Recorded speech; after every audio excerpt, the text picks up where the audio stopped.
Chapter 1. I found myself reborn on the night of my birthday party, the same evening when my husband James boldly declared his love for me in front of our college classmates. We were so young and naive then, convinced that love could withstand any storm life threw our way. It was only later that we realized love could fade, worn down by life's challenges, leaving behind nothing but complaints and the debris of shattered dreams. Just like now, James, who had already lived through our past, suddenly pushed me away as if awakening from a dream. Caught completely off guard, I stumbled and fell, knocking over the cake, the colorful cream splattering across my white dress. Yet James felt no remorse. Amidst the shocked gazes of our friends, he glared at me with open disdain. Our classmates rushed to help me up. "Zoe, are you all right? James, what on earth are you doing? Have you lost your mind?" Only after being reprimanded by those around him did James seem to realize the gravity of his actions. He first let out an inexplicable laugh, then turned to humiliate me. "Zoe, do you actually think I like you? I was just messing with you. How could I ever like you? Just seeing your face makes me sick. I will never love you in this lifetime. Get over it." The room fell into a stunned silence, all eyes fixed on me and James in disbelief. Looking at his contemptuous expression, memories of our previous life flooded my mind, especially the moment we stood in the Civil Affairs Bureau, clutching our divorce papers. He had seethed with hatred, blaming me for everything that went wrong. "If it weren't for your infertility, would my mother have pressured you? If you hadn't acted like a resentful shrew, suffocating me daily, would I have fallen for Sarah? If I could go back, I would never marry a spiteful hag like you." As I clenched my fists, ready to smash a beer bottle over his head, my best friend Sarah, who had been quietly sulking in the corner, stepped in front of me. "James, how can you say that? You know Zoe has had a crush on you for years. Even if you don't like her, you can't humiliate her like this. Today is her birthday. This is beyond cruel." Her words, while seemingly sympathetic, subtly suggested to everyone that I was just a hopeless fool in love with James. When James saw Sarah, his gaze shifted down to her legs, a flicker of delight crossing his face. "Sarah." "Humph." Sarah ignored him, instead tugging at my arm. "Zoe, let's go to the bathroom to clean your dress." I suppressed my anger and didn't protest. Once we reached the hallway, I suddenly turned and slapped Sarah twice. My resentment towards her was as strong as my hatred for James. In my past life, I had treated her like my closest friend. After her husband passed away, I lent her money for rent and even helped care for her 3-year-old son. I never imagined she would betray me with James while I was pregnant. In disbelief, Sarah covered her face, looking utterly aggrieved. "Zoe, why are you hitting me? Just because James doesn't want you, you can't take it out on me." James burst out of the room just in time to witness this. He stepped in front of Sarah, shielding her. "Zoe, I will never love you again.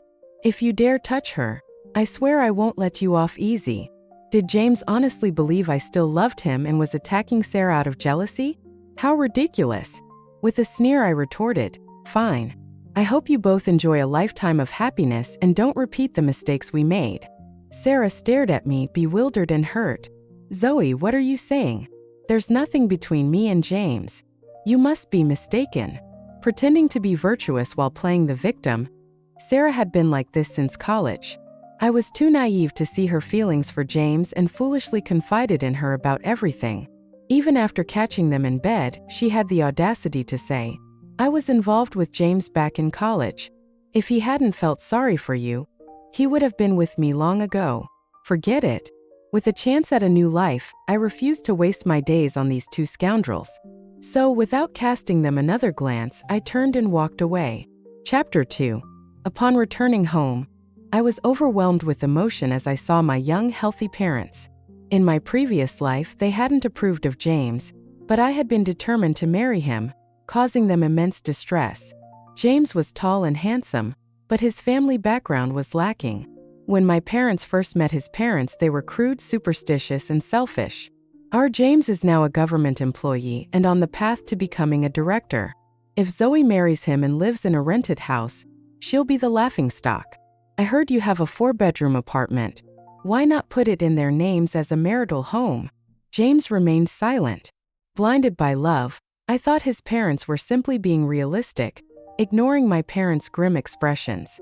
My father, a university professor, and my mother, a dance teacher, always held their heads high. They silently endured the dinner but exploded in anger once we returned home. The first meeting and they're already eyeing our house. Zoe, you absolutely cannot marry into that family. James is no good either. That freeloader look of his is infuriating. They had seen this coming, but I was too deep in my romantic dream to listen, convinced my parents were being snobbish for looking down on rural folks. I severed ties with them to marry James, breaking their hearts in the process. The first year of marriage was sweet, but after moving his parents in, my life became miserable. I wanted to continue my studies, but James's mother pressured me to have a child daily, forcing me to give up and find a job as a broadcast host. After a year, I still hadn't conceived. When James and I saw a doctor, we learned the issue lay with me. His mother's cruelty intensified, branding me barren. Desperate to conceive, I quit my job and began the arduous journey of IVF. Enduring painful injections and procedures, I faced disappointment after disappointment. My mother-in-law showed no sympathy, repeatedly insulting me. Why aren't you pregnant yet? Did you have termination before? Is your womb damaged? If you had any conscience, you'd admit if you've been with many men and done shameful things. If you can't have a baby, you'll have to divorce my son. We can't let him be wasted on you. She constantly brought ridiculous remedies, forcing me to drink them. The worst was when she made me consume a live toad. Those were the darkest days of my life. I yearned for a divorce but endured because James treated me well, comforting me with sweet words daily and even arguing with his mother on my behalf. Mom, if you keep this up, we'll move out.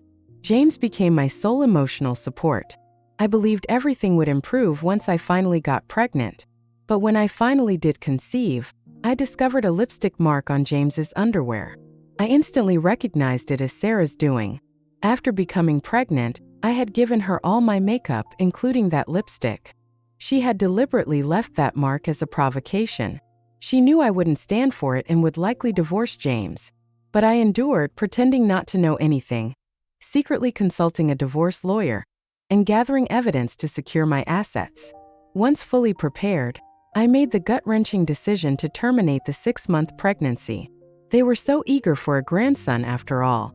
In a fit of rage, I packaged the remains of the fetus and sent it to James's office, along with the divorce papers. Within a day, James was utterly shattered. His parents came to our house, crying and creating chaos, demanding justice. Chapter 3. But I felt no satisfaction in revenge. Instead, I was haunted by the knowledge that I had taken my child's life. It made me feel like a monster. I loathed them for shattering my life and my beliefs.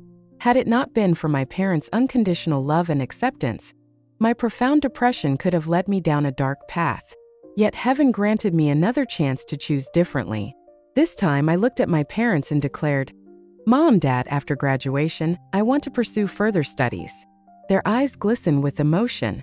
"We fully support your decision," they replied. I continued, "But what if I decide I don't want to get married?" They smiled warmly. "Then stay with us. Your happiness is what matters most. Live life as you wish." These are my enlightened, unconditionally loving parents. I was foolish to betray them for a man. This time I promised to love myself and them even more, and to embrace a fulfilling life. Returning to university, I caught a glimpse of my youthful, tall, and naturally beautiful reflection in a window. A wave of unprecedented confidence surged through me. As I walked across campus with my suitcase, I noticed many people turning to look at me. Even some boys, blushing, shyly asked for my contact information. I had become a campus beauty. James was drawn to me for my looks and my family background. How did I ever humiliate myself for such a scumbag? Marriage isn't a necessity, but men are. How else can I fully enjoy my youth? Moreover, forming friendships and connections is vital for building a network. Before long, I attracted more admirers than in my past life. My name often graced the confession wall. I joined the debate team and the hosting group, earning recognition and admiration from my mentors. One evening at a cafe, I met a tall, athletic student. Coincidentally, James and Sarah were there. Lately, I had heard a lot about their escapades, James's relentless pursuit, elaborate confessions, Sarah's tearful acceptance, and their seemingly perfect match. Their high-profile displays of affection were often plastered all over social media. But these only filled me with disdain, stirring no other emotions within me. I had already avenged myself in my previous life and I had moved on. Yet James seemed unwilling to let me go. In the cafe, while I chatted with the athletic student, Sarah, clinging to James, approached me with a pitiful expression. "Zoe, why haven't you answered my calls or messages? Are you still upset with me? Zoe, I really don't want to lose you as a friend. Can you find it in your heart to forgive me?" James interjected. "Sarah, there's no need to grovel to her. I've always loved you. We didn't do anything wrong to her." In my previous life, when I caught them in bed, James had begged for my forgiveness. Now they were flaunting their relationship in public. I understood his current arrogance and satisfaction. As for Sarah, who lacked memories of the previous life, she was merely parading around for stealing the campus beauty's man. My background, popularity, and looks far surpassed hers. Yet her crush was infatuated with me. She must have been consumed with jealousy. The atmosphere grew tense. The athletic student regarded me awkwardly, while the cafe patrons watched in silence, anticipating a spectacle. Finally, I spoke. "Take him. A three-legged toad is hard to find, but two-legged men are a dime a dozen, especially scumbags." I smiled, leisurely sipped my drink, and turned to the athletic student. "Can we continue our conversation without interruptions?" Chapter 4. Sarah was left speechless, while onlookers regarded her like a fool. Determined, she pressed on. "Zoe, everyone knows you've had a crush on James for 3 years. You must be heartbroken. But please don't rush into a relationship just to spite us. It only makes me feel guilty." James, feeling insulted, chimed in mockingly. "You're really desperate." But his words deeply offended the athletic student, who retorted angrily, "Your entire family is desperate. Don't think I won't take you on." Compared to the muscular, tall athlete, James was quickly reduced to a crumpled heap. The crowd intervened, and I merely watched the spectacle unfold. When security arrived, we were all escorted to the principal's office. Many cafe patrons had witnessed James and Sarah's provocations, and even recorded videos that circulated online.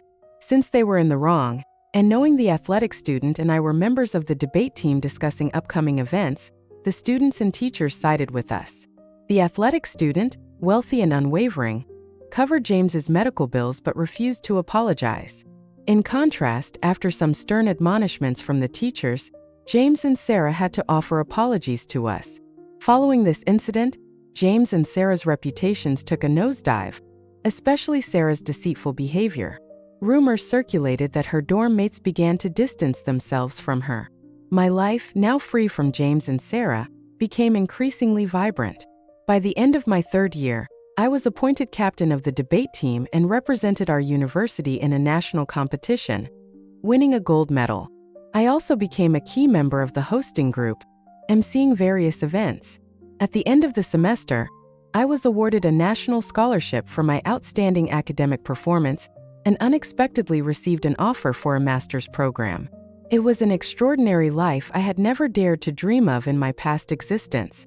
However, with memories of the past weighing on him, James's life also prospered.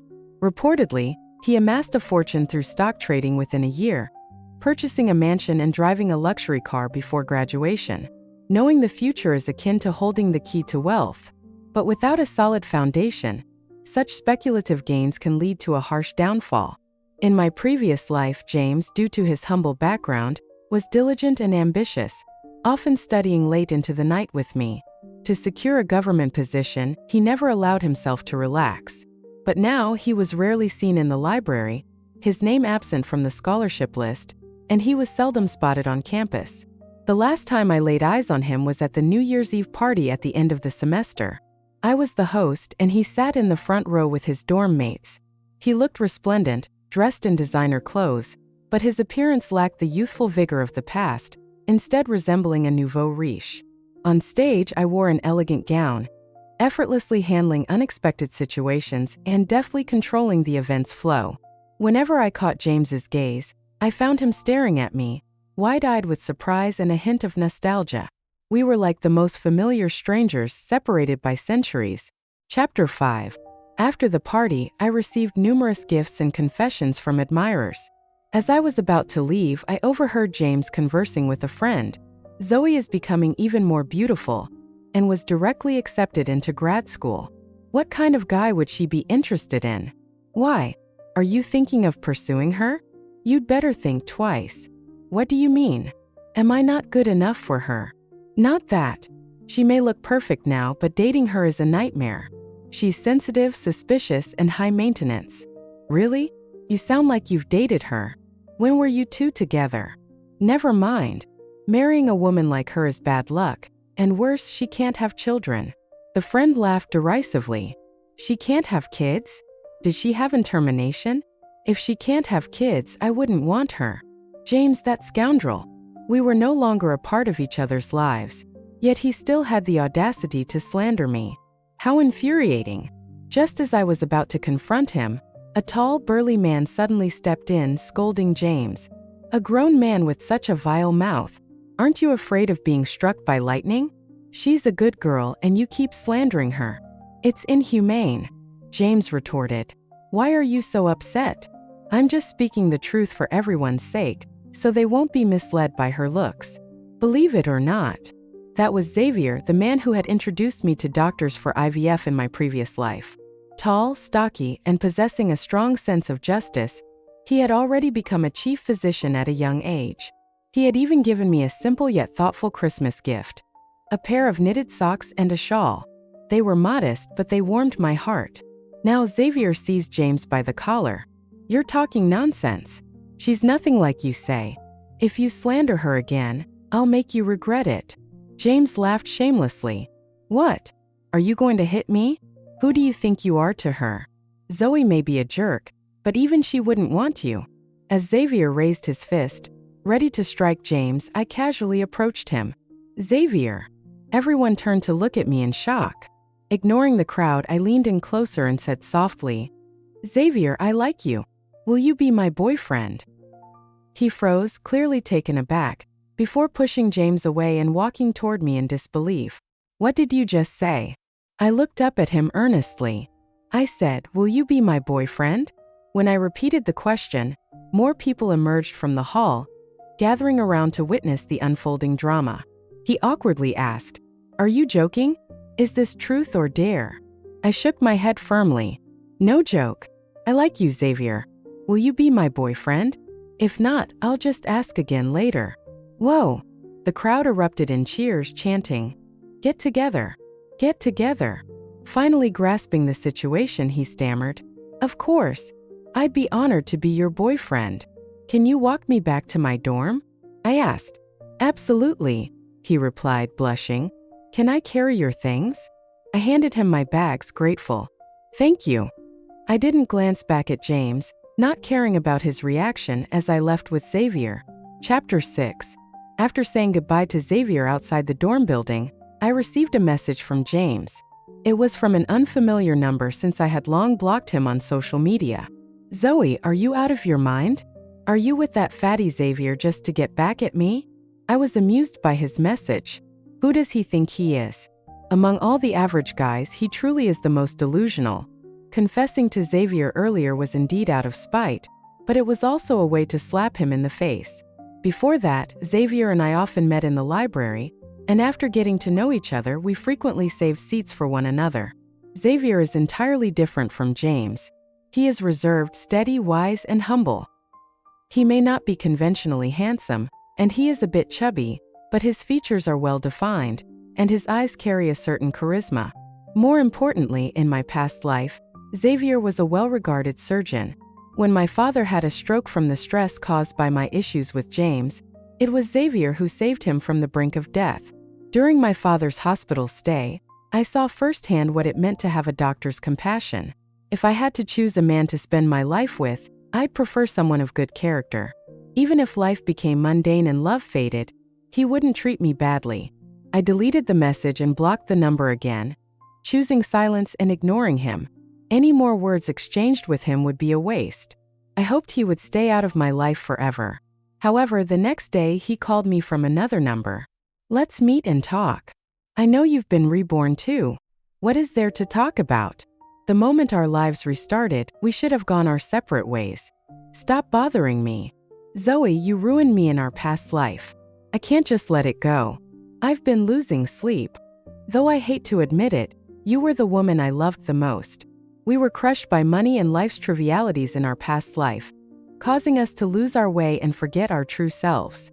James's voice choked up. Zoe, we've changed now. We have a chance to start over.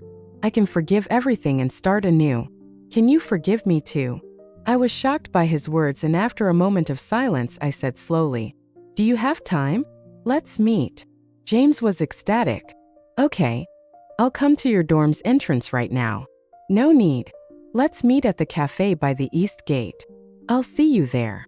All right, I'm heading over now. After hanging up, I put on a jacket and headed out.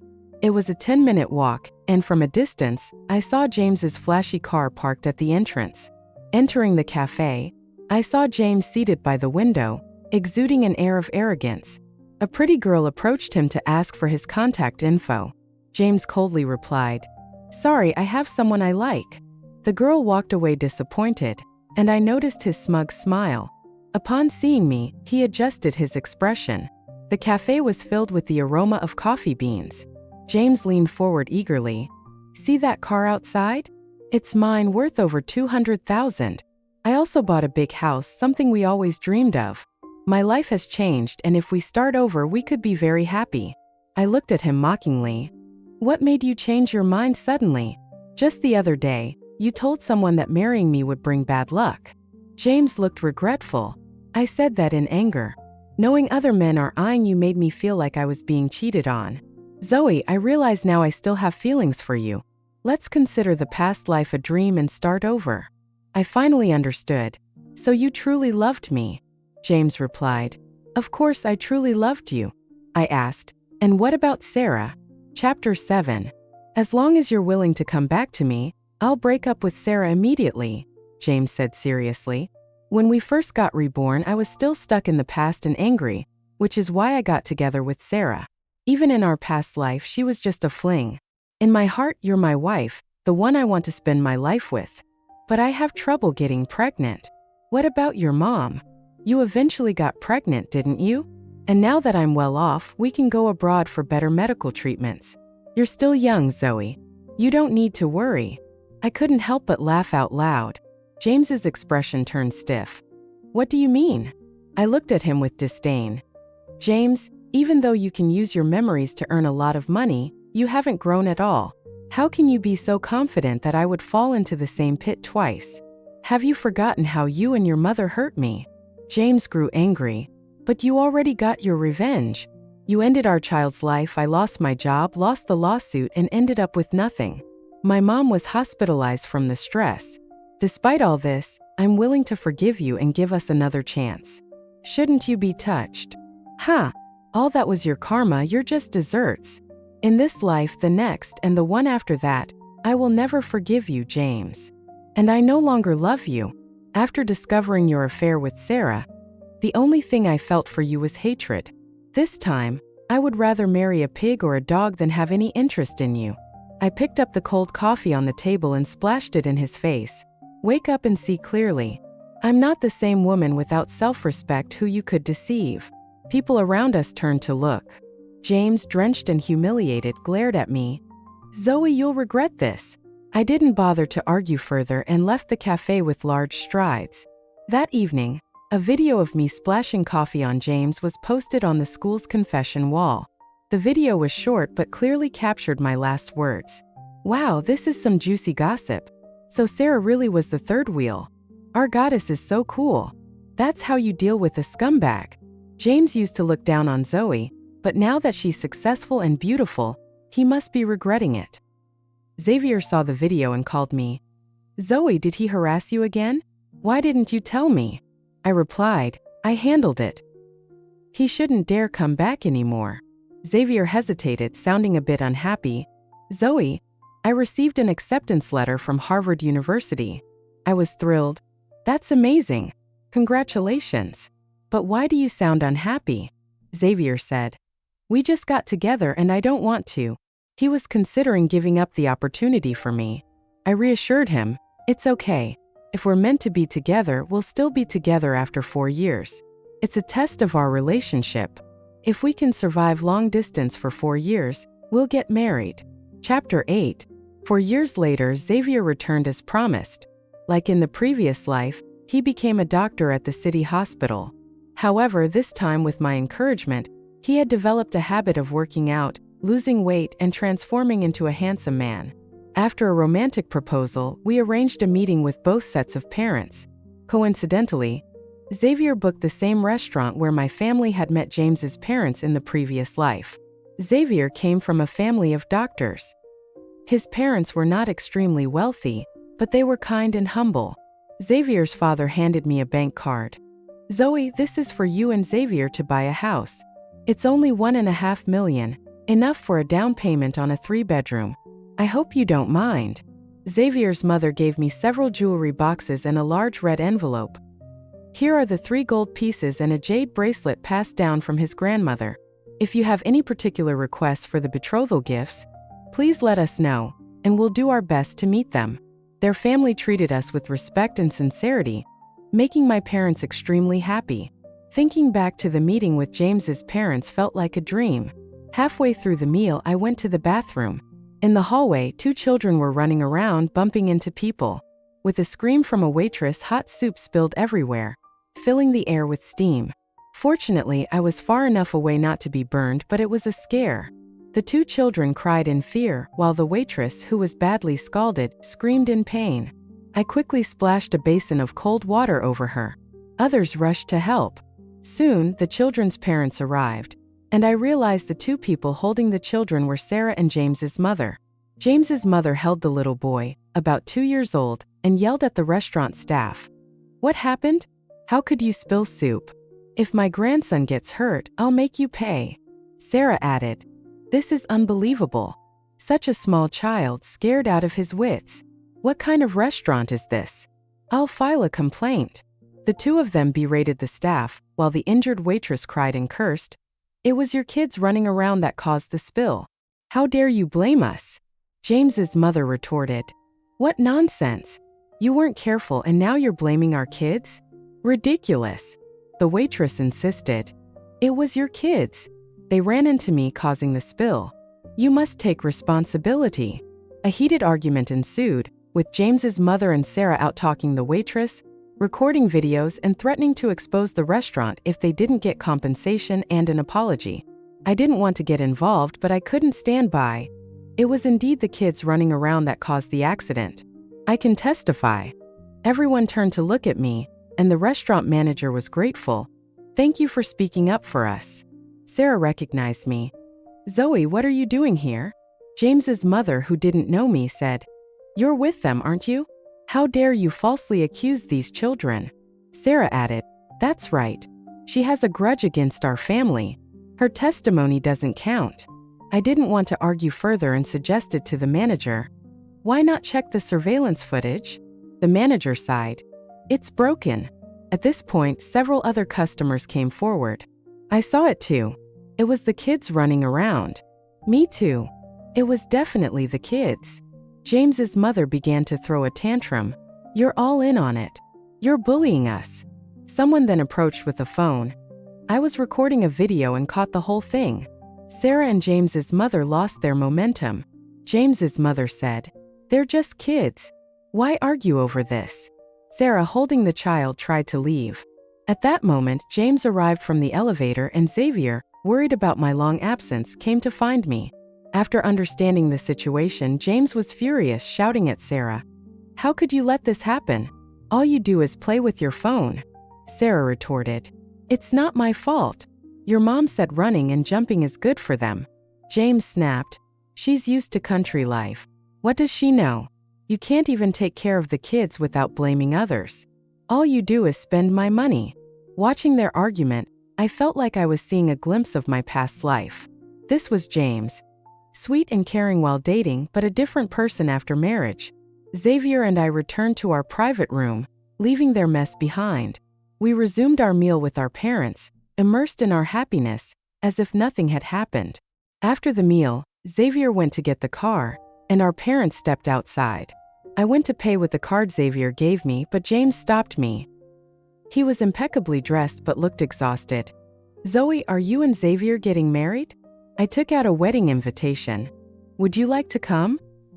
He hesitated, taking the invitation, and said out of nowhere, "I'm divorcing Sarah." Surprised, I asked, "Didn't she give you a son and a daughter?" James replied through gritted teeth, "Zoe, I know I was wrong. I really know now. In our past life, you did so much for our marriage, and I betrayed you out of folly. I swear if you give me another chance, I'll treat you right. You're the woman I love most. Please give me another chance." I didn't hesitate for a second. "No. Belated affection is worthless, James. Your love is worth less than dirt. I already have someone who loves and cherishes me. Don't even think about it." James's eyes reddened, and he began to cry uncontrollably. I felt no sympathy, only that his karma had come too late. I turned and left, his sobbing growing fainter behind me. Xavier approached and put his arm around my shoulder. "We're going to try on wedding dresses later. Our moms want to come too." I smiled brightly at him. "Sure." Chapter 10. After that encounter, James seemed to lose his mind, sending me lengthy apologies and confessions. Every time I blocked a number, he got a new one. He even waited for me outside the TV station where I worked. One day, he ran into Xavier, who didn't hesitate to confront him. After that, James didn't dare come back. On our wedding day, James showed up with a red envelope containing a generous amount. He got drunk at the reception but thankfully didn't cause any trouble. Half a year later, at a class reunion, I heard that James and Sarah had divorced because Sarah's youngest son wasn't his. Apparently, after James got rich, Sarah couldn't handle the loneliness and had an affair. The youngest son was the result of that affair. I recalled James's hesitant expression when he mentioned divorcing Sarah. He must have known about her infidelity back then. What goes around comes around. He finally tasted betrayal from a partner. After the reunion, as Xavier and I prepared to leave, he received a call from the hospital and had to go in. Late that night, as I was about to sleep, Xavier called, sounding urgent. "Zoe, are you awake? What's wrong? What happened?" Xavier replied calmly, "It's James. He was the patient I was called to save. He's in critical condition and keeps calling your name, wanting to see you one last time." I paused for a moment before saying, "Xavier, I secretly went to the hospital for a checkup. I was going to tell you tonight. I'm expecting." Xavier couldn't hide his joy. "Really? That's wonderful." Yes, it was wonderful. This time I conceived naturally. I didn't want to sacrifice my career and happiness for a child, so before we got married, we told Xavier's parents that I might not be able to conceive. Initially, his parents were disappointed, but later Xavier's mother approached me. "Zoe, we've discussed it. If you really can't have a child, we'll adopt one. As long as you and Xavier can grow old together, it doesn't matter." I knew this was thanks to Xavier, who convinced his parents. A man who truly loves you will protect you. Someone who doesn't love you will not care if you are hurt. So I won't go. It's bad luck to mix joy with sorrow. That night, James closed his eyes forever. We later learned from the news that he had been poisoned by Sarah. James had been ruthless, finding someone to harm Sarah's lover until he was paralyzed for life. He even used my previous method against him, transferring assets to leave Sarah penniless. It was truly karma. In the end, Sarah was sentenced for intentional harm.